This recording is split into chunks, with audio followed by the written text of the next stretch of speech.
வணக்கம் நண்பர்களே. டுடேஸ் லஞ்சில் இன்றைக்கி நம்ம பார்க்க இருக்கிறது வறுத்து உடைச்ச பாசிப்பயிர் குழம்பு. ரொம்ப சிம்பிளான குழம்பு, ஆனால் ரொம்ப டேஸ்டியாக இருக்கும், ரொம்ப ஆரோக்கியமானதும் கூட. அதோட காலிஃப்ளவர் வறுவல். ஃபஸ்ட்டு பாசிப்பயிரை கழுவிட்டு தண்ணி சேர்த்து ஒரு தக்காளி, பூண்டு, பெருங்காயத்தூள், விளக்கெண்ணெய், மஞ்சத்தூள்லாம் சேர்த்து குக்கரில் 4 விசில் விட்டு எடுத்துக்கிட்டேன். காலிஃப்ளவரை மஞ்சத்தூள் உப்பு போட்டு வேக வச்சு எடுத்து வச்சுருக்கேன். ஒரு கடாய் அடுப்பில் வச்சு கொஞ்சமாக ஆயில் விட்டு கடுகு உளுத்தம் பருப்பு சேர்த்துக்கிட்டேன். ஒரு பெரிய வெங்காயத்தை சின்னதாக கட் பண்ணி சேர்த்துருக்கேன். நல்லா மிக்ஸ் பண்ணி விட்டுக்கிறேன். கறிவேப்பிலை ஒரு கொத்து, 1/4 டீஸ்பூன் இஞ்சி பூண்டு பேஸ்ட்டு, 1 டீஸ்பூன் மல்லித்தூள், 1/2 டீஸ்பூன் மிளகாத்தூள், 1/4 டீஸ்பூன் மிளகுத்தூள், 1/4 டீஸ்பூன் மஞ்சத்தூள். அதோட கொஞ்சமாக உப்பு சேர்த்து தண்ணி ஒரு 1/2 டம்ளர் தண்ணி சேர்த்து நல்லா மிக்ஸ் பண்ணி விட்டுக்கலாம்.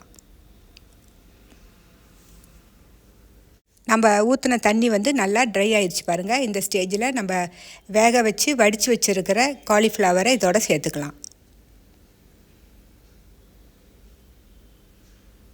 இந்த 2 ரெசிபீஸும் ரொம்ப சிம்பிளான ரெசிபியாக இருந்தாலும் சாப்பிட்றதுக்கு ரொம்ப டேஸ்டியாக இருக்கும். குழந்தைங்களும் விரும்பி சாப்பிடுவாங்க. காலிஃப்ளவர் நல்லா கிறிஸ்பி ஆகிற அளவுக்கு நல்லா மிக்ஸ் பண்ணி விட்டுக்கலாம். கொத்தமல்லி தலையும் ஒரு கொத்து, கறிவேப்பிலை திரும்ப கொஞ்சம் சேர்த்துக்கலாம். பாருங்கள், நம்மளோட காலிஃப்ளவர் வறுவல் ரெடி ஆயிடுச்சு. பாசிப்பயிர் குழம்புக்கு ஒரு கடாய் அடுப்பில் வச்சு கொஞ்சமாக ஆயில் விட்டுக்கிட்டேன். கடுகு உளுத்தம் பருப்பு சேர்த்துட்டேன்.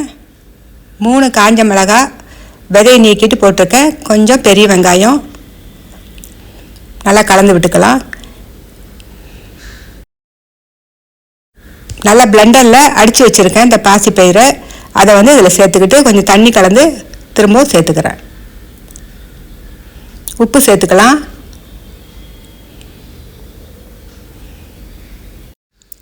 நல்லா மிக்ஸ் பண்ணி விட்ட பிறகு கொத்தமல்லி தழை கொஞ்சம் சேர்த்துக்கலாம். இப்போ இந்த பாசிப்பயிர் குழம்பு நல்லா கொதிக்கட்டும். பாருங்கள், நல்லா தளன்னு கொதிச்சுட்டு இருக்குது. இப்போ பாசிப்பயிர் குழம்பும் ரெடி ஆயிடுச்சு.